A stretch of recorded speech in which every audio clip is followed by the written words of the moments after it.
Welcome. Well, my next steps are to bring up Nicholas Calciano. Nicholas Calciano is on our board and does a huge amount of work for the symposium. Nicholas received his undergraduate in finance as well as his master's of business administration in finance from St. Mary's College, California. Currently, he works in finance at Lucid Motors. Nick finds his service on the Symposium Advisory Board to be therapeutic in dealing with the loss of his brother, while helping to ensure sustainable financial strategies are implemented to perpetuate this memorial to John. Please welcome again, Nicholas Calciano.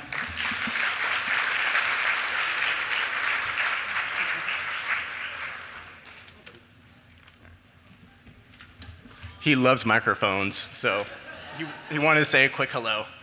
Can you say hi? No. Say hi, I'm Archie. This is Archie Calciano. All right. Do you want to stay up here with Dad, or do you want to go back down? Okay, be quiet, okay? All right. Good morning, everyone. My name is Nick Calciano. On behalf of the Natterney Calciano family, I want to warmly welcome you to our 27th John E. Natterney Calciano Memorial Youth Symposium. It's truly a joy to see so many faces gathered here today, united by a common purpose. Since we first launched the symposium, we've tackled a wide range of youth-focused issues, from depression and bullying to learning challenges, substance abuse, and gender identity. While our topics may vary, one thing stays consistent: our heartfelt mission to foster open dialogue among physicians, social workers, healthcare professionals, school staffers, and law enforcement. Together, we aim to access to and improve the quality of care for our youth. I invite each of you to engage with one another today during our time. Share your insights, spark discussions, and let's strengthen the bonds in our community.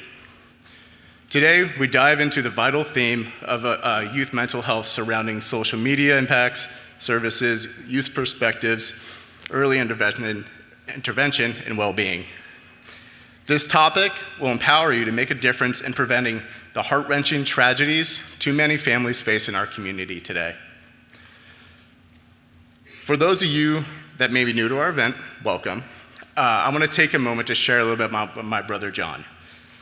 He was my older brother, taken from us too soon, when he was 23 years old and I was only 2.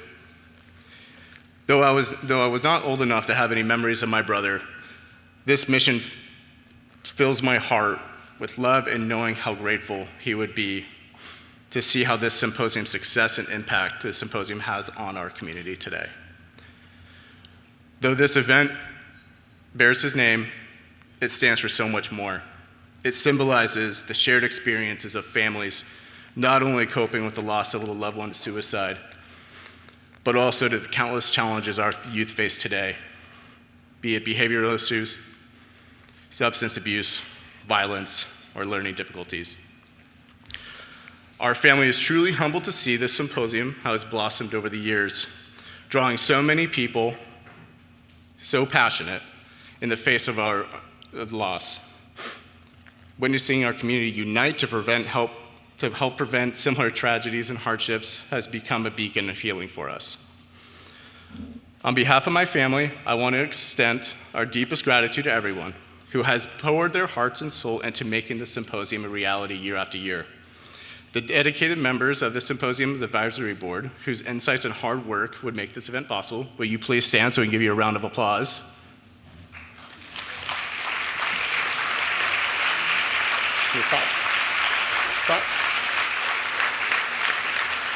And to the Dominican Hospital Foundation, our philanthropic arm, and the generous donors to the John E. Natterney Endowment Fund, who help sustain this important work. And to all of you, our passionate attendees, your unwavering professionalism and commitment to the well-being of our community are a driving force behind the impact we strive to make. Without your support, hosting this event would just not be possible year after year, so thank you. So before I pass the mic back to Karen, I want to take a moment to recognize someone very special. That person is Bob Seamus. Bob, will you please stand? Putting you on the spotlight. So, nope, you can keep standing, Bob. It's okay. So, Bob retired from the committee last year, but his impact on the symposium dates back all the way back to 1995, when the tragedy struck our family. He supported us after John's passing and co-founded fundraising events with my mother for many years at our home. His compassion, commitment, organizational skills, and our expertise created a solid foundation of 27 years. Since the loss of my brother, Bob's dedication has meant so much to our family and the Symposium community in achieving our mission to enrich and strengthen this community by fostering a safe, secure, and supportive environment. Thank you, Bob.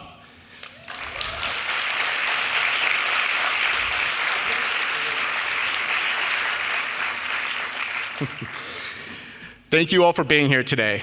I hope that the insights shared will enrich your work, and I invite you to join us again next year. Thank you. Okay, thank you. Thank you. It's now my great pleasure to welcome our keynote speakers. Dr. Stephen Adelsheim and Vicki Harrison are here from the Department of Psychiatry and Behavioral Sciences at the Stanford University School of Medicine. All right, I'm going to welcome Steve to the stage first. Dr. Stephen Adelsheim, who goes by he, him, is a child adolescent psychiatrist and associate chair for community engagement at Stanford's Department of Psychiatry, where he directs the Center for Youth Mental Health and Well-Being. Dr. Adelsheim's work is focused on early detection intervention programs for young people. He leads the effort to bring ALCOVE to the US, an integrated youth mental health model which opened in June 2021 in Santa Clara County, with additional sites now in LA and San Mateo counties, with plans to open 8 additional centers in California over the next 2 years. Dr. Adelsheim also co-leads PEPNet, the National Clinical Network for Early Psychosis Programs. He co-directs the Media and Mental Health Initiatives in Stanford's Psychiatry Department.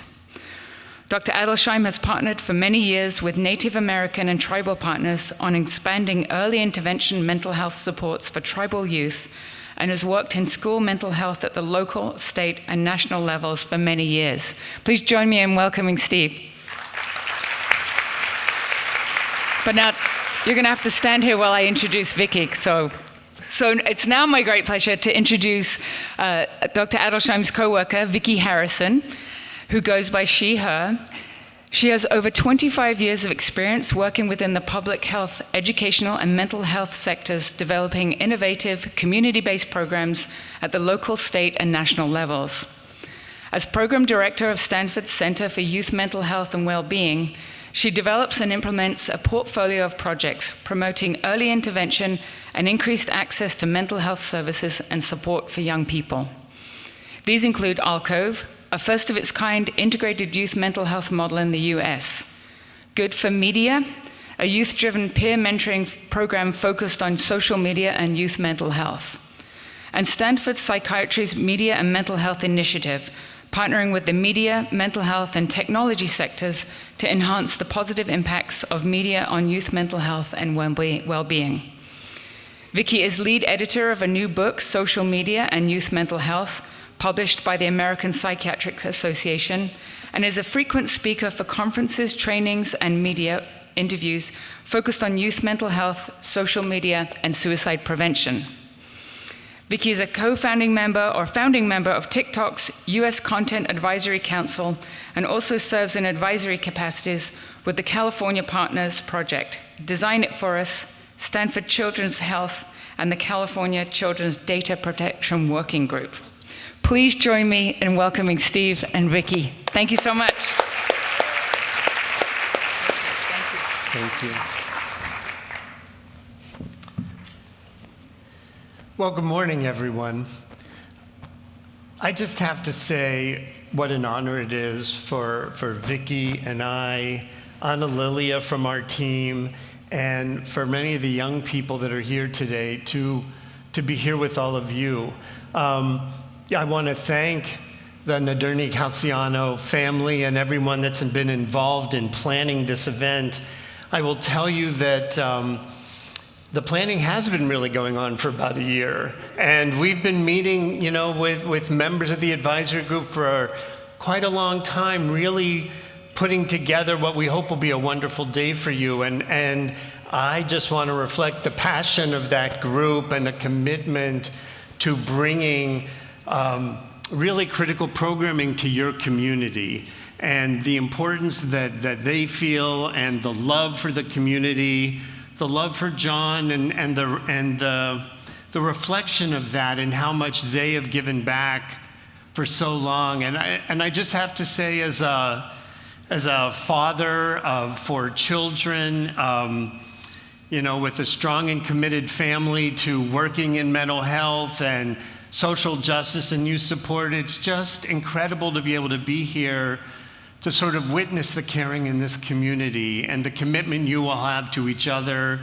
and to the young people of your community. So it's really just an honor to be able to be here with all of you today. So thank you again to everyone involved in making this day happen. We're really grateful to be here with you. So thank you very much.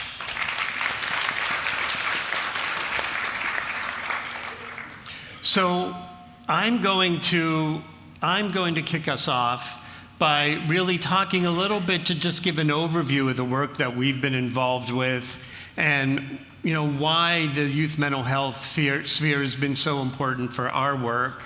And then really Vicki, our real expert on social media and youth mental health, will be talking about the work that our center's been involved with, the work with young people that began locally and has now moved internationally in terms of that support.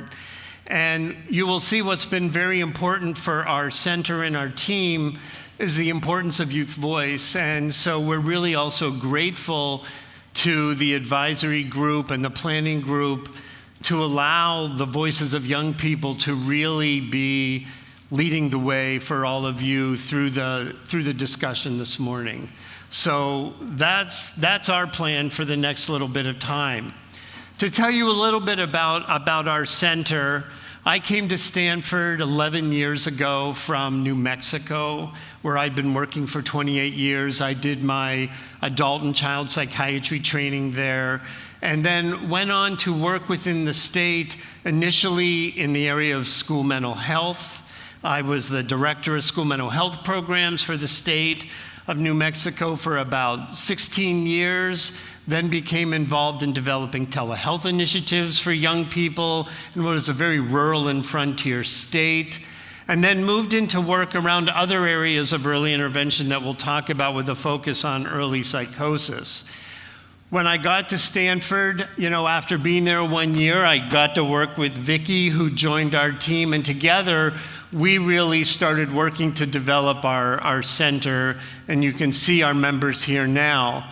And really our vision, as you see, is to really build a culture of health and well-being in partnership with young people to elevate their voices, in which our young people can really feel connected, to belong, and really thrive and become the adults that are so critical for all of us and that we are grateful to be, and we want our young people to be able to grow up and be as well.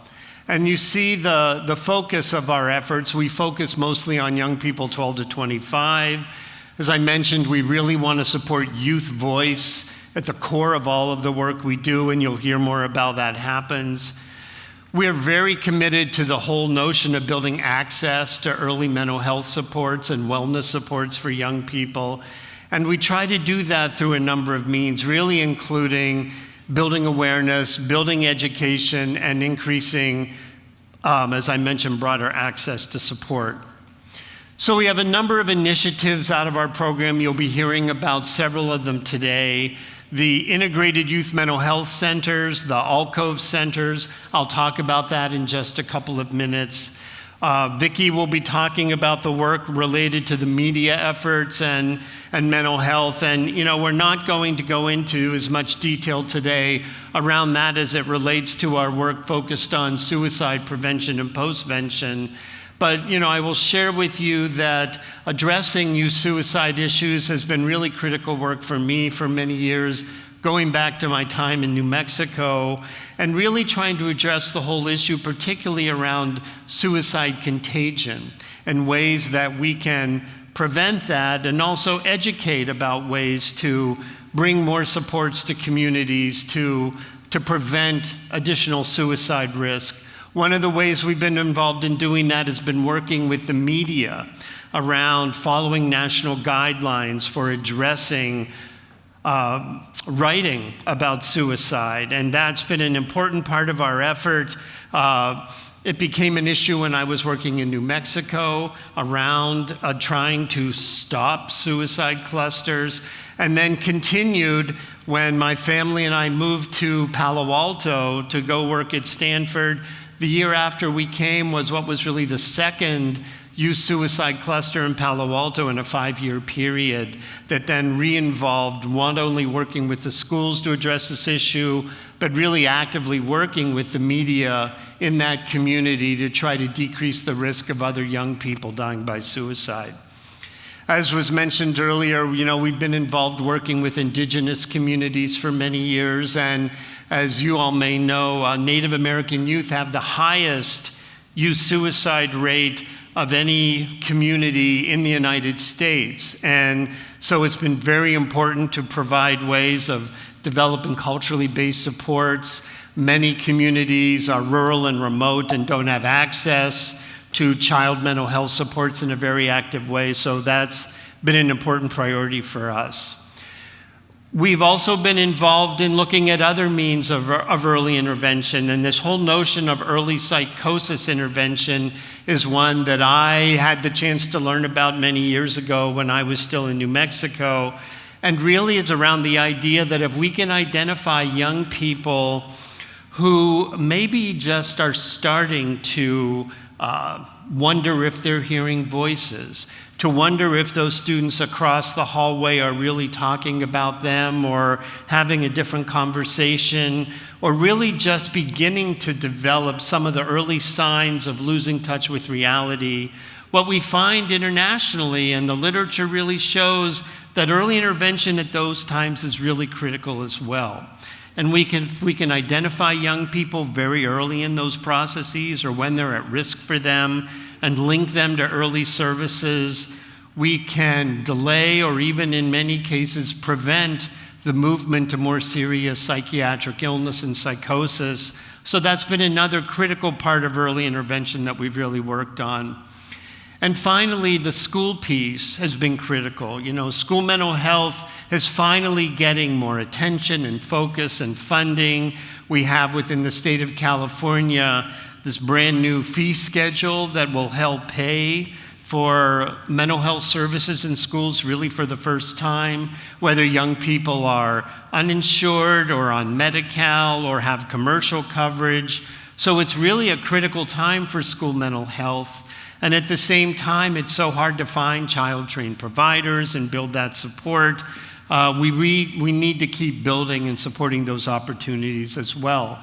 So our center works sort of across that whole spectrum in all of those areas, and we're really grateful for the opportunities to be partnering with young people to build out those critical supports as well. So why are we focused on, this early intervention work? And you can see in the slide here, the one on the left, which looks a little bit complicated, but if you look at this graph across sort of the life spectrum, you really see that yellow pyramid there is really reflecting the frequency of mental health issues across the lifespan. And when we look at mental health issues in relation to all the other morbidities that people can have across the lifespan, the primary issue of people between the ages of 10 and 30 are mental health challenges. This is the period when most mental health conditions really have their onset. When young people are otherwise medically stable and generally most healthy, the mental health issues become the primary issue. And many of us have been saying for many years this data going back to 2005, where we've been talking about half of all mental illnesses have their onset by the age of 14. and 3/4 by the age of 24. And yet, even after all this time, we still have not created the systems in this country to identify young people at the age of 14 that have mental health challenges, to build the early supports. You know, our system really is still focused on an adult-focused model of care. And, you know, sometimes I think about the idea that, like, when I was in training, everyone should be trained maybe in child mental health, and then you can specialize in adult care, rather than the way we actually have it now, because really the need for early intervention and early detection is so critical. And as you see, 79% not accessing care, and that's an old number, but unfortunately it's a pretty consistent number in terms of the difficulty of young people accessing care, partially because of the extra training that's required, partially because of just the difficulty in finding people comfortable in supporting and working with young people and recognizing and addressing these early mental health conditions. And then as you see, suicide really has then moved to become recently an even more frequent issue. And, you know, when we were starting our center, we were putting out things on our website saying we have a crisis in youth mental health in America. But that was 10 years ago that we were saying that. And now, after the pandemic and after the changes that we've seen, and now with some of the concerns about the policy changes we're seeing nationally, you know, we're really seeing even that much greater a need to be expanding the mental health supports for our youth. So, you know, the one other slide in terms of data that I want to share with you is, you know, this goes back to the Youth Risk Behavior Survey, most recent data from 2022 and 2023. And, you know, one of the things that we're also really seeing is that our young people have really been struggling.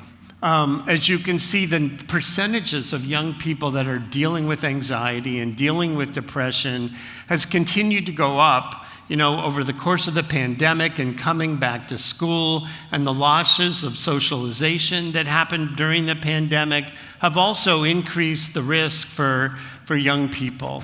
And we see the percentages of students.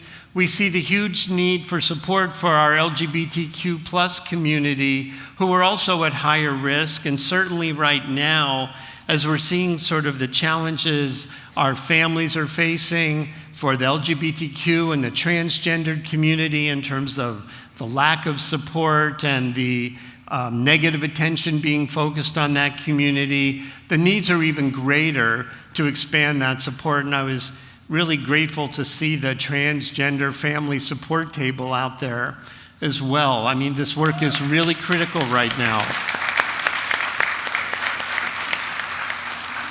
So, you know, our young people are continuing to, you know, to face incredible challenges at a time when our support for them continues to be at risk. And so that's why these programs become increasingly important. And, you know, this is a slide from our colleagues in Australia, you know, based on the reality of our services. And, you know, this is sort of showing that the mental health services are being erected at the bottom of the cliff rather than up at the top of the hill, where, you know, young people really are needing the early support and the early intervention. But for the most part, our young people get access to care when they go to an emergency room or for a first psychiatric hospitalization.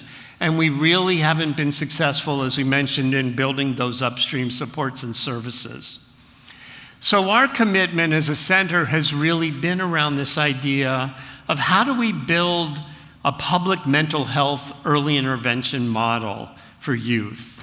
And that's really been the frame that we've worked from across all of our programs. And, you know, as I said, for us it really begins with school health and school mental health programs. And as I mentioned, you know, that was the work that I was doing in New Mexico for 16 years. I worked in school-based health centers on a weekly basis, which were also integrated centers for both mental health and for primary care support for young people. And what was important about having both was that when young people were sitting waiting to be seen in that place at school, They weren't necessarily identified as going to see the mental health person, but they could be going into the door for the primary care provider or the mental health door, and there was less stigma around being seen in that center. And the other thing for many young people that really came up was that for a lot of youth, it was easier to walk in and see the primary care provider, to talk about their headache or talk about their stomach ache, and maybe after the second or third visit, come to recognize, that maybe behind the headache or the stomach ache was an underlying mental health issue or other kinds of stress. And then it was easy to walk across the hall to the therapist also there to then more easily move into getting and addressing the mental health needs for that young person. So the integrated care was something that really struck me and became important. And I had a chance as a child psychiatrist to work with the primary care providers, to help them learn about how to recognize early issues around suicide risk of psychosis, and even learn effectively how to prescribe medications in appropriate ways, very early for them. And so that really was an important learning opportunity for me. But I found after many years working in schools that there were also a lot of challenges. There wasn't enough space often to see the young people or for the teams that were there. There were issues for many young people that didn't necessarily feel comfortable talking to someone at the school. And while we were coming in from the community to provide care, and those conversations were protected as medical conversations under HIPAA, there were often challenges in seeing the school counselor, the school social worker, the school nurse, because those conversations became part of the educational record that could be more easily accessed initially through the family for that reason. And for many young people, there were concerns about the privacy and confidentiality of those conversations. So a lot of young people really often didn't want to talk with someone at the school because of fear of not really being able to have control of how that communication was shared with their family.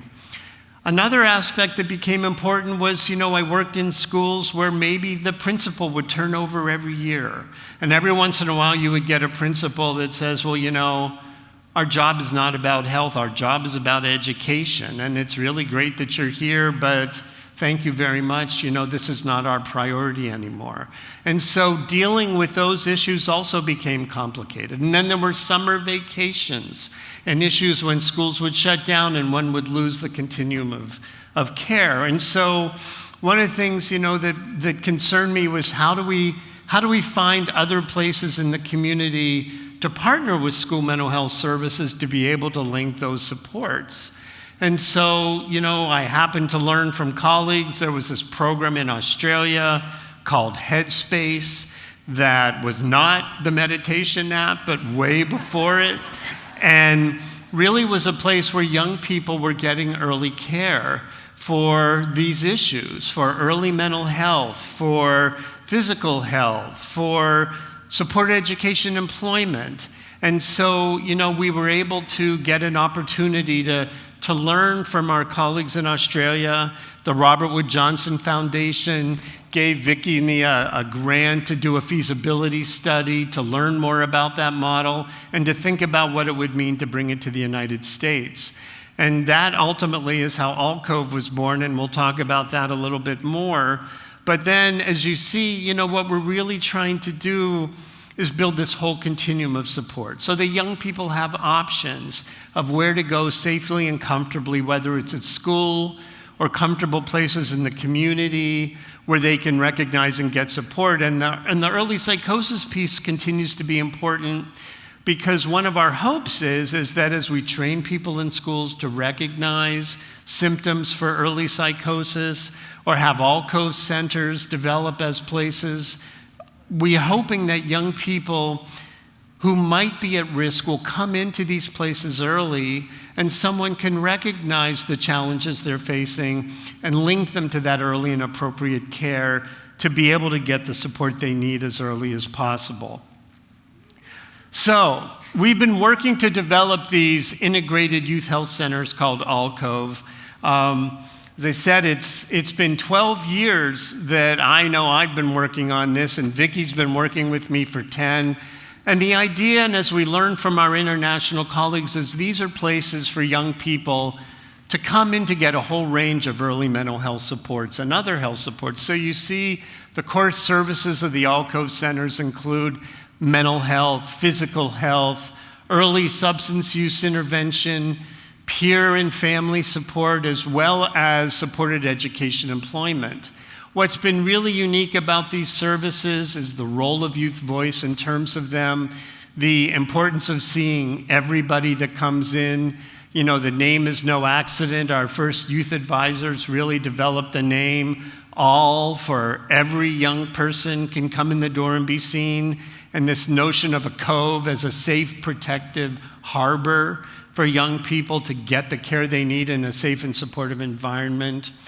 And the sites are designed by young people. They all have a common design, common colors, and common brand, really so that as we hopefully can grow these programs across the state, young people who might be moving around the state can recognize, oh, there's an Alcove Center. I know what services are there. I'll go there because it's like the one I went to when I was living somewhere else. And in Australia now, there are 170 Headspace sites in a country that's half the population of California. And it has 80% name recognition across the country. So no matter what part of the country you were in, there's a Headspace site and you know what you go in there, what services are available to you. Part of the reason that this became so important to us was really because our young people really were giving us messages around some of the things that were of concerns to them. And, you know, I won't spend much time on this because we'll be hearing directly from our young people in just a little bit, and they can be sharing with you directly some of the things that were important. But you know, a couple that I will just share as we worked with young people and asked them about why they might want additional supports and what was important. You know, a couple that really jumped out to me was this sense of how hard it is to ask for help. And what a big leap it is to be able to jump in not only and say you need help, but to actually then walk into a room, go behind a door, and have a conversation with someone about what you need. It's a big ask, especially in the times of stigma that we're seeing. And I think one of the things that's really important was this idea under number 5, that in many of our families, from a cultural perspective, it's not appropriate to take your issue outside of the family. And it's not appropriate to talk about mental health issues. And so for many of our young people, they're having to step beyond what maybe is a traditional family value to go out and get the support they need. So one of the things we're actually also trying to do is ensure that our Alcove Centers, for example, are really grounded not only in a culturally safe way for the young people, but also for their families, and to be able to educate families and help them understand the importance and needs of support for the young people as well. So as I mentioned, you know, and this is an example of the Alcove Center, the Cove, that's down in Redondo Beach at Alcove Beach Cities. And you get a sense of each center has a cove, which is a safe and comfortable place for young people to gather. And the design, again, has been really important for these spaces.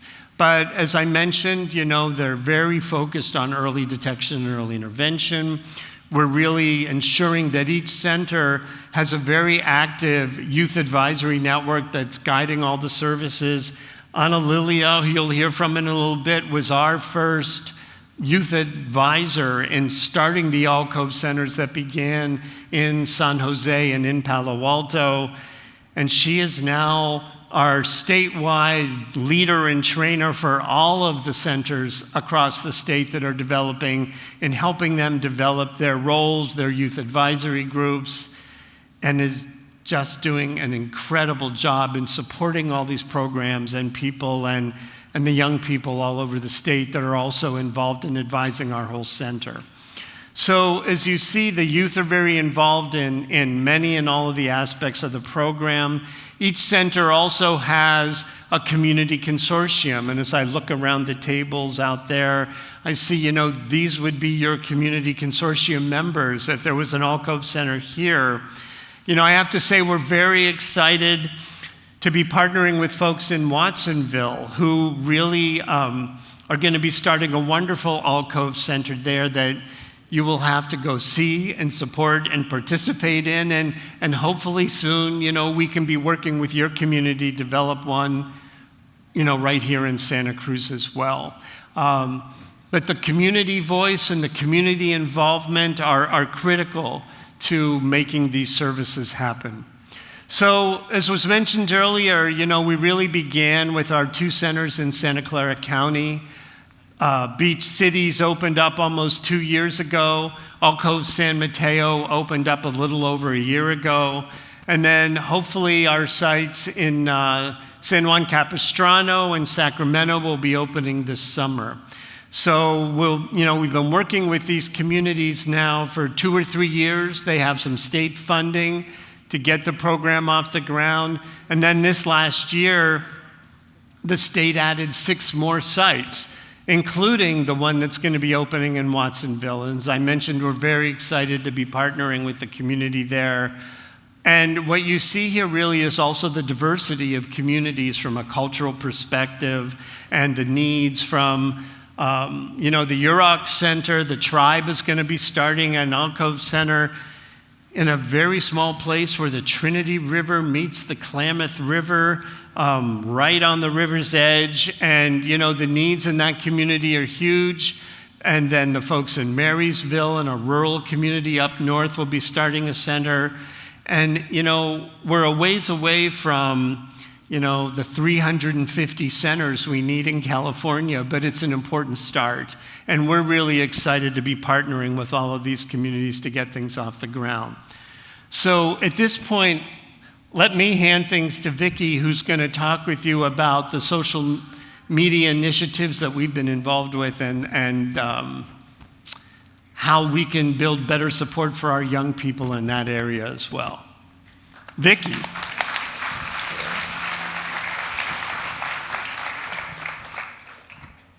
Thank you. Good morning. Thank you, Steve. I also just want to extend my thanks to the Nabjerni Calciano family and all the volunteer organizers. This is an amazing event, and I'm just honored to be here. So I'm just going to talk a little bit about this topic that I think was important that people wanted to have covered, which is a pretty hot topic these days, social media and youth mental health. Going to kind of look at what do the headlines say, what does the research say, what do young people say, and then what can we do at this point. So I wanted to just sort of start with a little bit of a activity, and just maybe if people want to stand up, they can, or they can raise their hand. There's no right answers to these, but just this is an exercise that we do with some of our young people to see what people think, where people are on these kind of hot topics. So some of the popular narratives, here's one. Teens spend way too much time on social media. Feel free to raise your hand if you agree with that. Okay, yeah. Even some teens are raising their hands, okay. Again, no right answers, no wrong answers. Phones have no place in schools. All right, this has been a big one lately, huh? Okay. How about the best thing for teen mental health is to reduce the use of screens as much as possible? Okay, bit of a mix. Some people can do a half raise, it's okay, it's all right. Algorithms are addictive. Oh, that one hit a nerve, okay. Stretching for that one, okay. How about social media is a creative outlet for young people? Okay, almost as equally vigorous as addictive algorithms. And finally, social media helps teens stay informed about current events. Okay, great. All right, well, thank you for participating in that. I think This is one activity that we sometimes do to start conversations around this topic with our young people, and it's interesting just to see the spectrum of opinions on it, and I think it's sort of the point of much of what we will talk about right now, which is that it's very mixed. Like, social media is a very mixed bag, and it's got a lot of positives and negatives that are pretty complicated. So the next slide I just want to share is just that, as Steve mentioned, there's quite a need when it comes to youth mental health, and really we started seeing some of these national leaders talk about this really during and after the pandemic. There wasn't quite as much attention to it before then, but we really started seeing these calls for action and these advisories being announced, and they started really calling out social media and media's impact in these advisories, which was relatively new. And so then we started seeing these types of headlines that really social media is a driver of this crisis, and it's to blame for this need that we're seeing with youth mental health and the crisis that we have. So we still see some of these, but really saw these during the pandemic. And then we also started seeing some policies shift to reflect these headlines. So I know a lot of people had a reaction to the phones in schools, and here in our state, our governor supports getting smartphones out of schools and has, instructed each district to come up with policies around that. Australia has taken the pretty aggressive stance of trying to ban social media for anyone under 16. That passed recently to much debate and opinions over there. Our own former Surgeon General proposed a warning label similar to tobacco. So this crisis is really starting to influence policy a little bit here in the States. And then the Surgeon General had put out this advisory in May of 2023, which maybe some of you saw, which is really addressing it, from the national stage for the first time in a very direct way, and saying that we cannot conclude that social media is sufficiently safe for children and adolescents, and that we need to do something about it. So what does the research say about this? Because I think that there was a lot of reaction to that, thinking, oh, well, if we can't conclude it's safe, can we conclude that it's unsafe? And so the research is really a bit mixed as well. This was based on a project that we did way back in 2019, which is when I had started talking to some of our young people just about their experiences with social media in their own lives, and heard many of these responses. And then we did a small survey with Hope Lab and found these results. And so, and this I think still holds true. Like, if you sort of look at your own use or think about young people's use, there's a lot of positives. A lot of us agreed that there's a lot of benefit to creativity, to connection, to news, information. It's really, how young people engage with each other. And at the same time, you have many daily challenges, and there's quite a long list here. And I think that when we look at something like this, it's really, when does the balance shift? What shifts that balance? So I might have all these positives in my experience, and my neighbor might have all these challenges in their experience, or someone might have a nice balance. So it's like, how do we keep that balance tipped closer to the positive level? So I was really, interested in trying to just sort of get my head around this very complicated issue, and that's when I started pursuing this idea of doing a book, and invited 41 different scholars from around the globe to participate and submit chapters. And Steve was nice enough to be an editor with me on this book, so it was really based on the expertise of a lot of people around the world, just trying to really look at it, like take a step back and look at it like from a deeper view than these headlines were sharing with us. And so the chapters are pretty broad, and I share this just to show that this topic is really pretty broad. It's like social media is not just used for one or two things. It influences a lot of young people's lives. So whether it's sexuality, whether it's disinformation, hate speech, bullying. There's debate about whether gaming is considered social media. We included it because it's a very social interaction for a lot of people. Privacy is a big deal that we don't talk about, that there's not a lot of for young people on social media. The clinical implications and the clinical utility of social media and the potential benefits of that.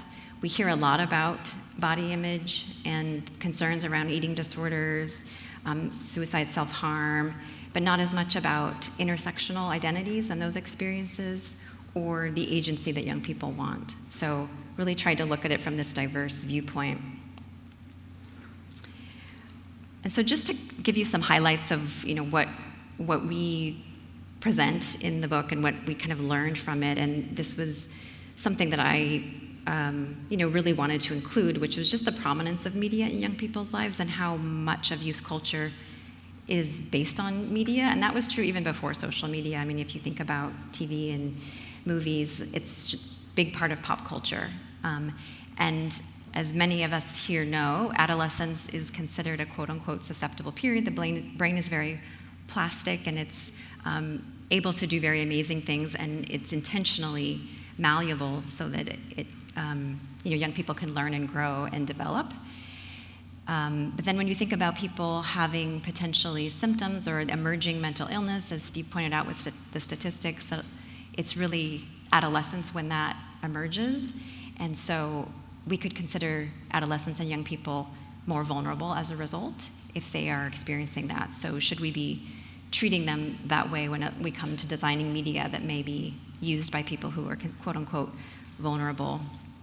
And then this idea of media as a super peer, which I find really interesting, which is that not only are you interacting with your peers on social media, but the media ecosystem is so influential, it almost becomes like a massive peer, like a super peer, and influences the perceptions and prevalence of behaviors and what you perceive is normal or not normal.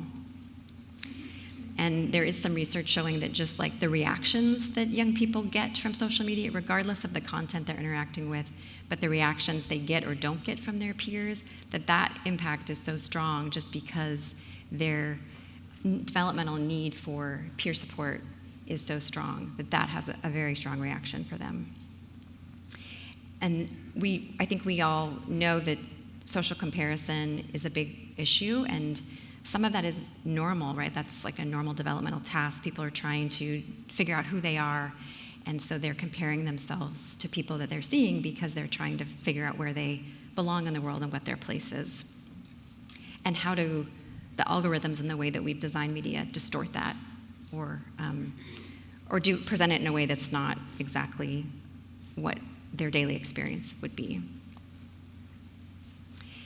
One thing that I really took away from some of the authors that contributed, especially those in the gaming chapter even, was just how much identity exploration and development happens within social media spaces.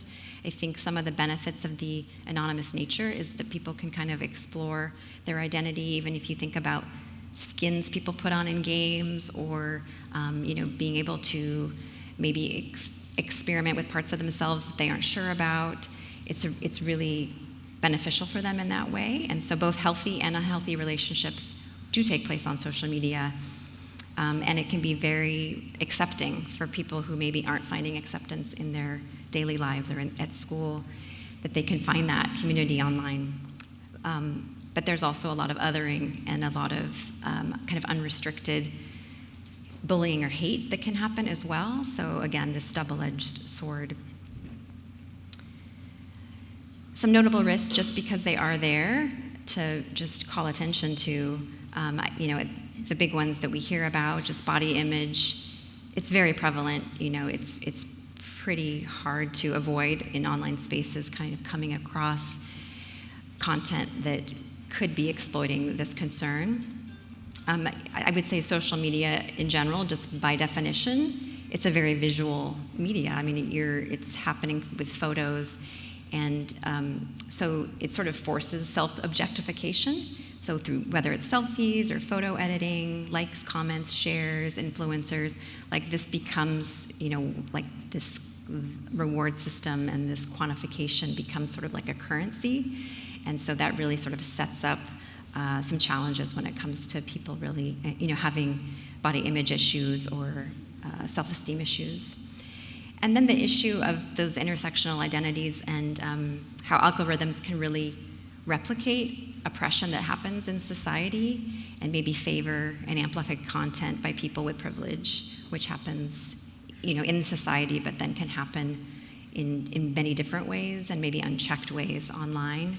There's a lot of research, maybe some of you are familiar with Sophia Noble's research, where she's talked about the biases that perpetuate it and done some studies that showed, like Googling the word beautiful would bring up predominantly white, like Eurocentric images of women. So things like that that are kind of built in and baked into some of social media can be harmful for young people, especially going back to that idea of identity formation and trying to find where you belong and how people respond to you or people that look like you or are from your culture or your background. And then just noting, people don't like to talk about it, but 3 out of 4 teens report being exposed to pornography online, and most of them, half of them encountered it accidentally. They're not looking for it necessarily. So there is a lot of, there isn't an adult and a child internet. There's one internet, so it's all out there. And then bullying, I think we know that bullying happens on and offline, and a lot of it is a progression. But I think one thing that's different about social media is just the context. Kind of, there's less accountability, and so contexts that normalize and allow that aggression can increase it.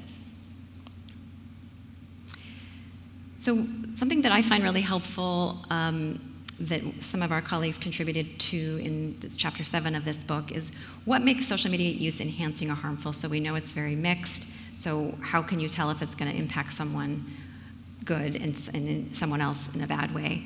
And so this is one helpful way to break that down, is really looking at, in each individual's experience, what is the content you're viewing? What is your motivation for using social media? What mindset are you in?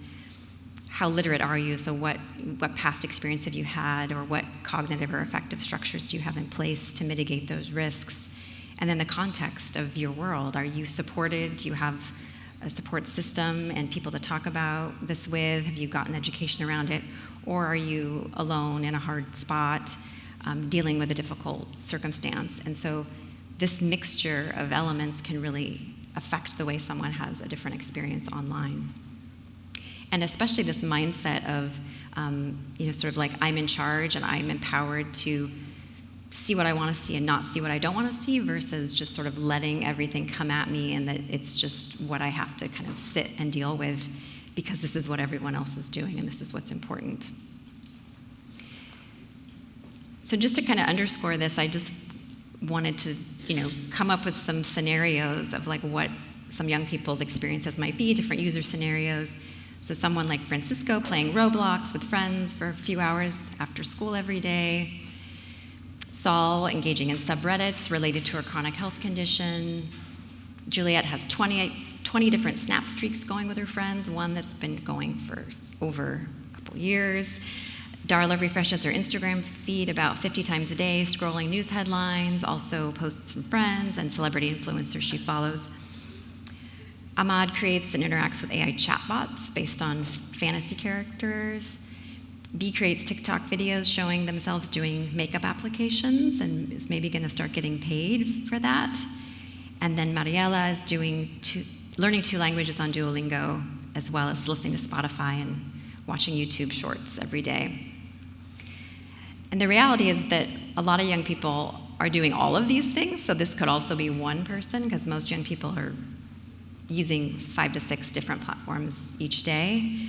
But if you look at some of these scenarios, it really matters, going back to that context, your motivation, your mindset. So maybe the chatbots that Ahmad is interacting with, maybe it's just fan fiction, fun.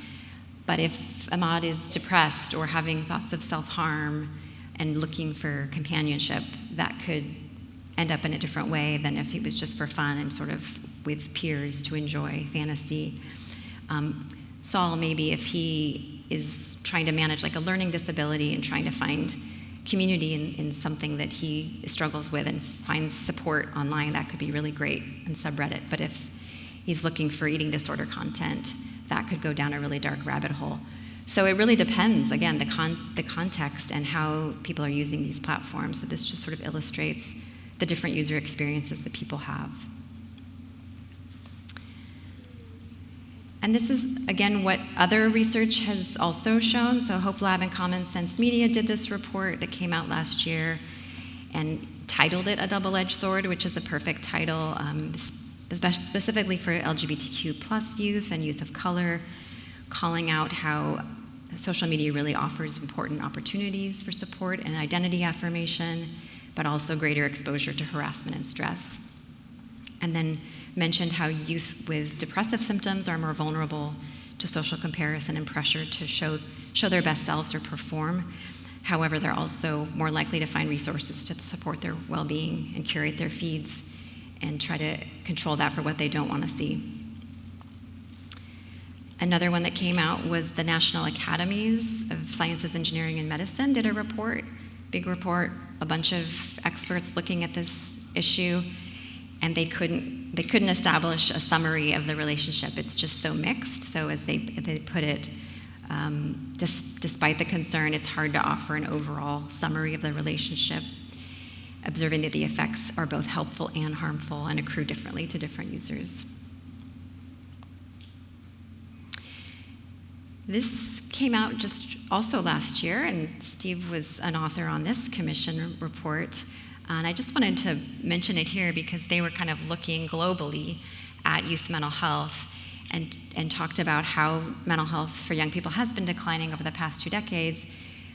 And while smartphones and social media are an element, they are part of a much wider set of pervasive and harmful megatrends that we don't fully have our heads around yet and don't fully understand. So they cited things like housing insecurity, COVID, the aftermath of COVID, climate change, economic instability. There's a lot of war, there's a lot of unrest, lack of access to health care. So as much as, again, these headlines are driving us towards social media is the culprit, it's one of many things that young people are dealing with.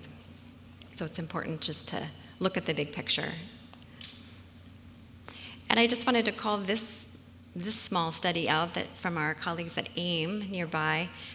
Their youth did this study, and they looked at what they would say were the factors most negatively impacting teen mental health in California, and social media is not on the list. It could interact with lack of sleep. It could be part of the comparison to others or the beauty standards, but it's not number 1 or even number 5 on this list. So there's a lot going on, and I think as much as we have a lot to do to improve social media, we also don't want to lose sight of the other things that also need attention that are impacting young people. And this just came out, this study from Dr. Nieder Kurtenthaler, who's a big expert that we follow his work for social media contagion. And this was a really positive study where they took the Instagram account of Kevin Hines, the suicide survivor who attempted to take his life on the Golden Gate Bridge, and posts a lot of hopeful content on Instagram, and they mimicked his Instagram account and had people follow it, and saw that exposure to those posts of hope and healing and recovery really elicited a significant reduction in suicidal thoughts and intention to seek help in the people in their study. So this shows the potential that media and social media does have to really support people and to have positive impacts if we use it in those ways. So the moral of this story in our book is that it's complicated. There's a lot of nuance. We need a lot more research. There's not nearly enough, as these reports have shown. They sort of are inconclusive because it's so individualized, the experiences. But for now, young people are still using social media, and they're having both positive and negative experiences. So what do we do with that when the research, and we're trying to be evidence-based, but the research is very mixed and isn't giving us a clear direction? Well, we have young people to learn from, and their direct lived experiences. So that's what we do a lot of, is listening directly to young people to see how can we support them even while the research is catching up. So that's what we're going to turn to next, which is what do the youth say? And I am going to let you listen to Sonia. so she can tell you, responding to the question of how social media impacts her mental health. Hi, my name is Sonia. I'm 19 years old and I'm from California. Social media impacts my mental health in both positive and negative ways. On the positive side, I really love that social media allows me to stay in touch with my friends who live far away in a really easy, low-key way. And I also love being able to, I guess, find so much creative inspiration on social media because the platform allows me to view art and cooking and poetry from people from around the world, which is really, really cool. But at the same time, I'd say that social media can be draining if I'm comparing what I'm seeing online, whether it's like what my friends are posting or what influencers are posting, comparing that to my own life and feeling as though my own life isn't quite as perfect as what I'm seeing there. So I think that that social comparison aspect can be really draining, and it's important to remember that social media is not an accurate representation of reality necessarily. I think that also another thing that I've struggled with in the past is being able to moderate the amount of time I spend on social media, because I notice that if I'm stuck on a challenging homework assignment, it's really easy to just pick up my phone and start scrolling and have that reward really quickly. So I think that I've had to learn to set boundaries so that I can use social media to maximize connection and learning when I want to, and not when it prevents me from learning in other ways. Great. Thank you, Sonia. So Sonia is one of our youth leaders from Good for Media, which is a program that I was able to start with a couple of our youth in 2020. And this was after really listening to a lot of them and asking them these questions and talking about some of the things that we just covered, and hearing how much they had figured things out for themselves and really came up with strategies that worked for them and worked really hard to do this in their lives, and how valuable that would be for their peers or other young people. And so really trying to take that and turn that into a peer mentoring program. So we started that program called Good for Media. And again, this is what I heard from them, which was that they were very aware of the risks. They were not just blind to it. They are aware of the struggles that they have every day, what they like and don't like, but they were frustrated and felt very disempowered with the status quo, and that no one was really helping design these to work better for them. And they weren't really finding a lot of opportunities to problem solve or talk about this. No one was really asking these questions, and I would say still we don't ask them a lot of questions about how it's going online. And they were navigating a lot of complexity largely on their own. So really wanted to take that wisdom that they had and turn it into something that could be empowering and support other young people. And so this program is really designed to be peer mentoring, where they share personal stories, insights, strategies. We have an open access website where they can submit blogs or videos like you just saw from Sonia, and other people can learn from that. We also have developed several resources. We do workshops. So there's a lot of content online. And some of it is organized around these core questions, which are just very open-ended questions of what role do you think it plays in your mental health? We always ask people, what advice would you give your younger self? This really opens up a lot because they have a lot to say about what they would have done differently or what they wish had been in place. And what strategies did they use to protect themselves? And then what they would advise a lawmaker or Elon Musk or Mark Zuckerberg if they had that platform, and they have a lot to say about that. And here's another video from Cyrus responding to one of these prompts, which is, what advice would you give your younger self about social media? When I was younger and first got social media, I constantly posted about everything I did. I would post about going to Space Mountain at Disneyland, or going over to a friend's house. The idea of constantly posting about my life on social media actually plagued my mind. It made me enjoy these events way less than I should have. I was constantly thinking, what would I caption this post, or how many likes it would get for some sort of validation. But in the end, I've come to realize that instead of constantly posting on social media, I should just be enjoying the moment, because the enjoyment I get out of these events is much more validating than the likes or follows I would get on social media. yeah, so that, a very simple, quick tip that can be very supportive of a young person who is seeing someone more like them than like any of us are, talking about what has been challenging for them and what they've done as a result. So these are just some more examples of the types of content that we've turned into peer support. And you can see these on our website at goodformedia.org if you're interested, or encourage anyone that's a young person under 25 to submit anything if they are interested. And then we share that with other young people. Here's another reflection from Katie, who's one of our current members.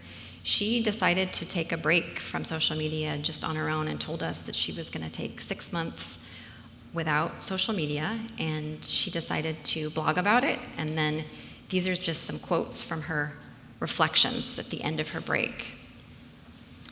I'll just read them for you. I was caught up in the rush of the online world, always feeling like I needed to follow the trends or stay up to date.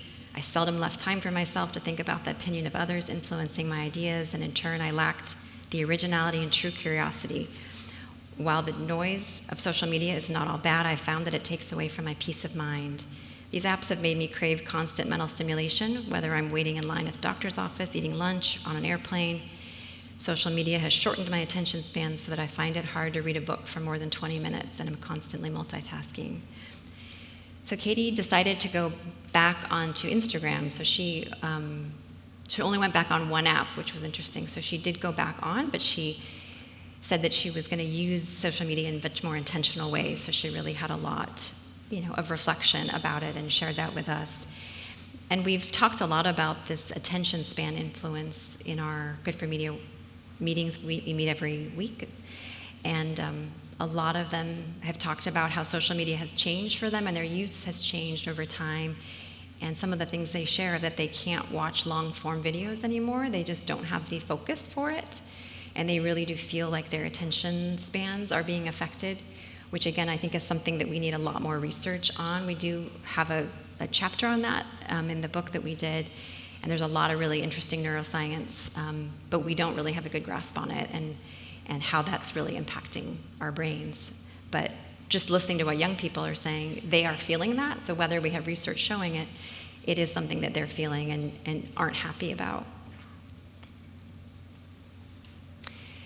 This social media checklist is something that Sonia created for Good for Media, and I think it's really interesting because it kind of goes back to that content, mindset, motivation, literacy, and context that we had in that earlier chapter. And she sort of created that, like this is a checklist that she tries to do before she opens an app. Is like, how long do I want to spend on this app? Why am I doing this? What mental state am I in right now? How am I feeling? Am I going to be more vulnerable to some of the stuff that I have to scroll past? And remembering that social media is not a fully accurate representation of reality. So kind of like a pep talk before she kind of scrolls, which is unfortunate that she has to do that, but this is something that she found helpful and wanted to share with others. These are the themes that they've organized the content in our program around, which if you look back to the book chapters, some of them are similar, but these were kind of the categories of content and struggle that our young people wanted to include, just to show what's important to them and what they really think about when it comes to improving social media. So last summer, we were given the idea to come up with some conversation cards, and our young people were really excited about that, and they created a whole deck of 48 cards, and they categorized them, mild, medium, spicy. And so they have these card decks, and they're now available, so we have them on our website to order, and we've incorporated them into the workshops we do. And we did a workshop last weekend at our Alcove conference. We've gone into some schools, and it's a really kind of non-threatening way to start some of these dialogues. And so we now have them in our workshops and are going to be doing them, and some of our young people are sending them out to their teachers or to their schools and encouraging them to use them. And they're going to be doing like some social media like lives where they interview people like influencers and ask them some of these questions. So it's a nice way to kind of break down these barriers. I think our room is a little bit too big to do that today, but we do have the cards if anyone wants to come take a look at them. And I think just what I want to underscore on this, again, is just that opening up these conversations, that even if it's a very brief 5-minute conversation about, like, you know, what app do you spend the most time on, or what's the biggest trick that works for you to, like, you know, create your time constraints with social media. They just, like, exploring that, they don't have a lot of opportunity to do that. People aren't asking them these questions, and so it really helps them sort of step back and reflect. These are some of the quotes that we have received from the workshops that our peers have delivered, and just mostly want to share this just to show what is important to the people that are participating. And most of it is really that they were presented by youth and they heard directly from young people, and that the audience was asked their opinions and their questions. Because again, like, a lot of what they're experiencing on social media is like what they're receiving, and they're not having the agency that they want to change their experience for the better. So really being able to talk directly to their peers is important to them. This is a poem that I really wanted to include because I just love it and think it's really powerful in many ways. So I'm just going to read this. This is from Reese, who's a sophomore from Pennsylvania, who submitted this quote to our website a couple weeks ago, titled Thief. Like a predator hunting his prey, the crafty thief crept inside. He grabbed a hold of the important things and watched as they died. Seconds, minutes, and hours were all lost in time. His suffocating chokehold was an unimaginable crime. You thought his strong grip would help you connect, but the tighter he held you down, the stronger the disconnect. Day after day, this cruel culprit sucked the joy out of life. He led you to hundreds of posts that cut you like a knife. He convinced you more apps would elevate you into the it crowd. The silence of not speaking to people grew increasingly loud. Fond memories were blurred with each click, scroll, and post. Human connection was what you needed and missed most. This lonely lifestyle would continue to grow weary and old. Only strength and wisdom could break free from the thief's unforgiving hold. So, yeah. I was blown away by that. I mean, this just like, you know, like I said, we have an open access website, so youth can just submit stuff. And I just read this and was like, wow, like, just never met Reese, but it's just, I mean, there's so much in that poem. I don't know what you all took away from it, but first of all, how poetic and articulate and amazing. It's a beautiful poem. And just the struggle, like the fact that it's such a struggle is just, you know, it just is hard. It's unfortunate. It's like we can do better for young people. And also at the end, saying that only strength and wisdom can break free, and just, again, drawing attention to the strength and wisdom that young people do have to find and do find and are doing a great job of, and that they're working this out and they're figuring it out on their own, but we could be doing a lot more to support them. Okay. So kind of what we have heard and inferred from these voices that we're getting from Good for Media is, again, you know, just how powerful personal experiences and strategies can be really effective and empowering, how amazing young people are. I'm really excited you're going to hear from our young people later this afternoon, and that their experiences are really personal and individualized, and so we can't just assume one person's is just like the other. And in perhaps the biggest understatement here, like, social media needs a lot of room for improvement and should be working a lot better for people, and we can do a lot more to support them. So just to talk a little bit about that, what can we do about it? So going back to this report that came out from the Surgeon General, this was what was listed for what children and adolescents can do in that report, which are some nice calls to action: reaching out for help, creating boundaries, developing protective strategies. But I really thought there was a lot missing from this. I was sort of disappointed that it didn't take a little bit more of a proactive approach. To me, this felt a little bit disempowering, this language. It was more about how do you, like, deal with what is happening, not how can you change it.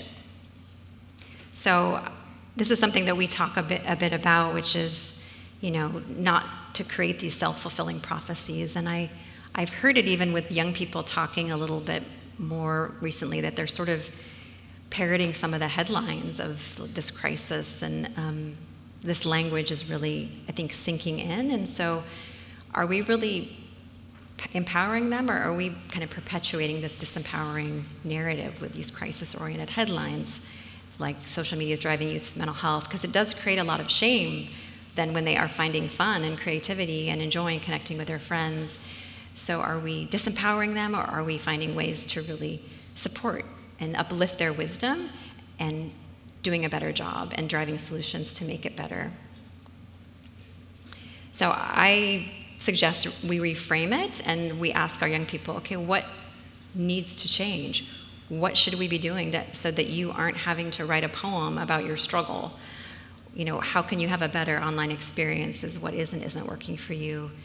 And what would you tell policymakers or people who are designing these platforms? And this photo is from the Kids Online Safety Task Force meeting that happened almost a year ago.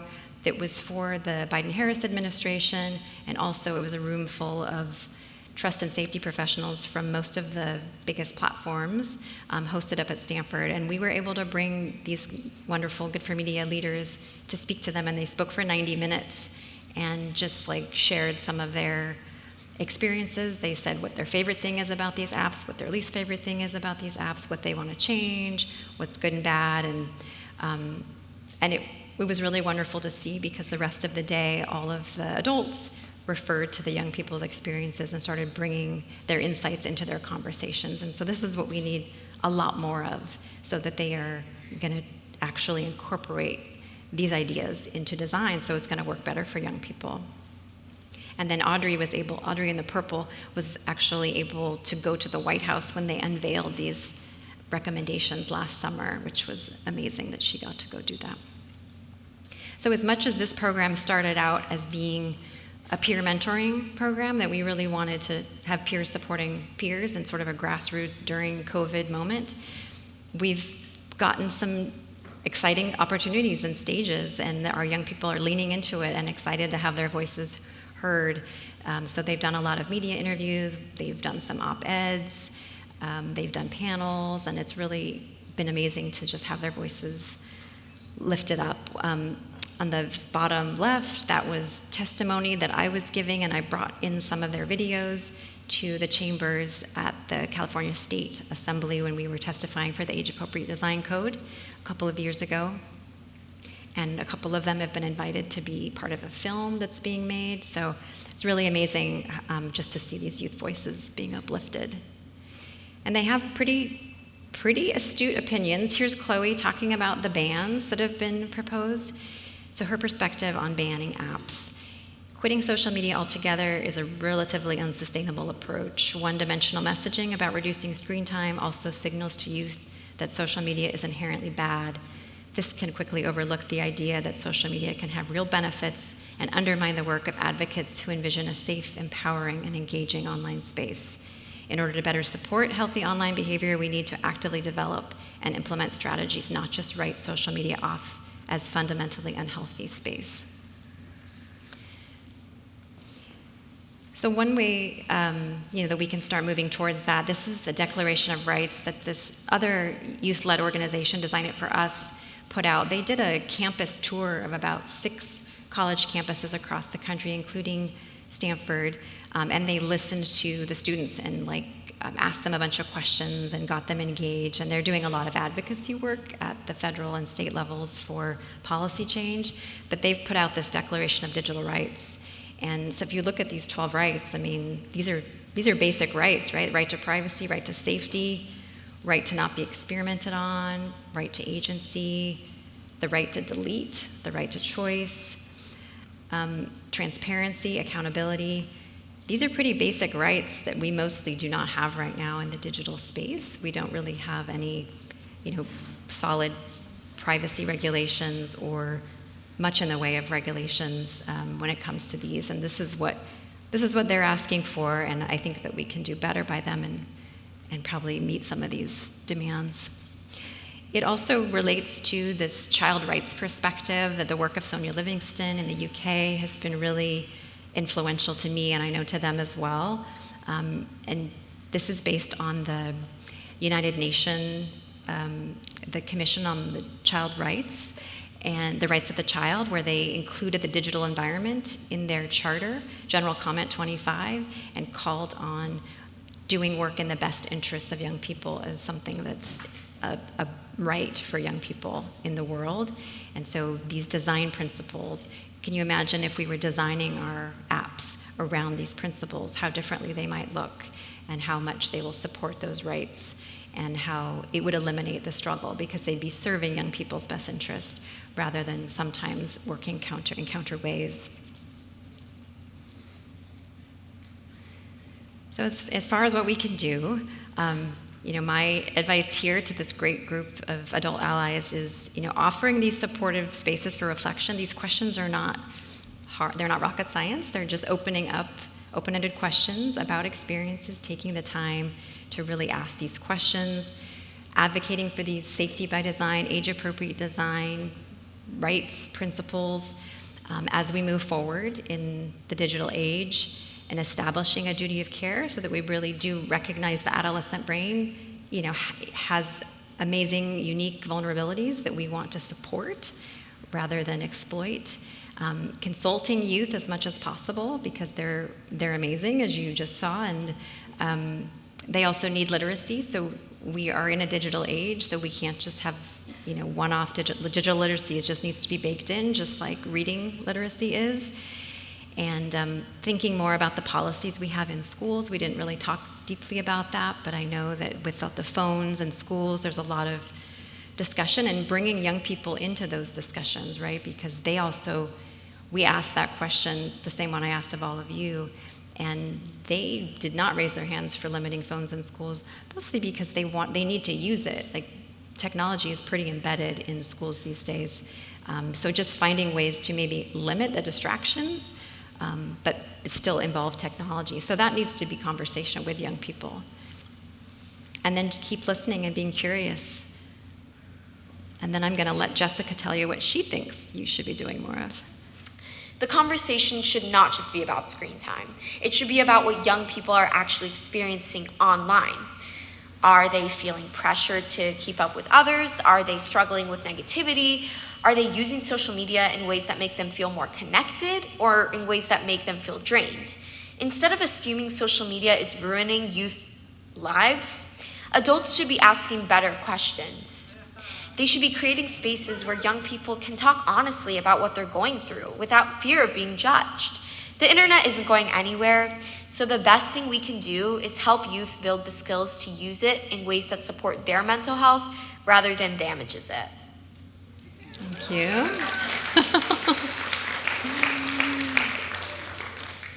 I will let Jessica know she got a round of applause. She deserves it. And this was me telling them 2 weeks ago, hey, I'm going to give this talk. What would you want to tell these adults? What do you want them to be? Totally unscripted, just this is what she delivered. So they're amazing. They have amazing insights. And like she said, we just need to ask them more questions. So in conclusions, I think, what we established, what we maybe knew going in, but established more here is that social media really is a double-edged sword. It's very complicated and nuanced. It's deeply woven into our personal, our academic lives, all of our lives. And considering those relationships and how it impacts our lives is really part of like an overall approach to understanding young people and really taking the time to understand that so that you can support them. We need a lot more research. We need more regulation. We need more youth co-design, and relying on youth and their ideas is going to get us to where we need to be. So thank you very much. Look forward to discussion.